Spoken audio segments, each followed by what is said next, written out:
All right, quick question. If your phone or laptop felt like a messy room, would you want to live there? That's digital clutter. And digital decluttering is cleaning that space, so your tech works for you, not against you.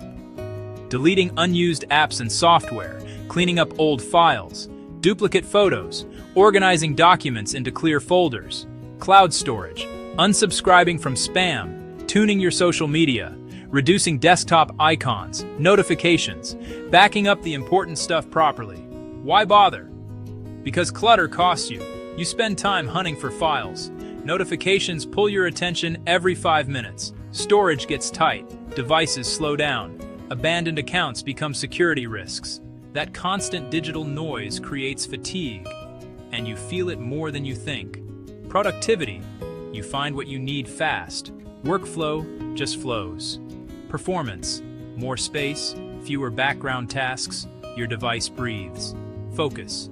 Fewer pings, more deep work. Security. Less exposed data from old files and dormant accounts. Sustainability. Fewer redundant backups and wasted cloud storage. Peace of mind. A clean digital workspace actually feels calm. Quick start. Game plan. Email. Unsubscribe from 5 irrelevant newsletters a day. Files. Make simple folders. Work personal media and stick to them. Cloud. Pick one main drive and organize it once. Back it up regularly. Apps. If you haven't used it in 30 days, it's gone. Notifications. Turn off anything that isn't time critical. Pro tip. Schedule a 15-minute weekly reset. Downloads desktop trash done. And once a quarter, review old accounts and close what you don't use.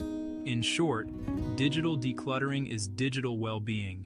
Clean space, clear mind, faster tech. You work smarter, stay safer, and feel lighter in a world that never stops pinging. Start small today. Future, you will thank you.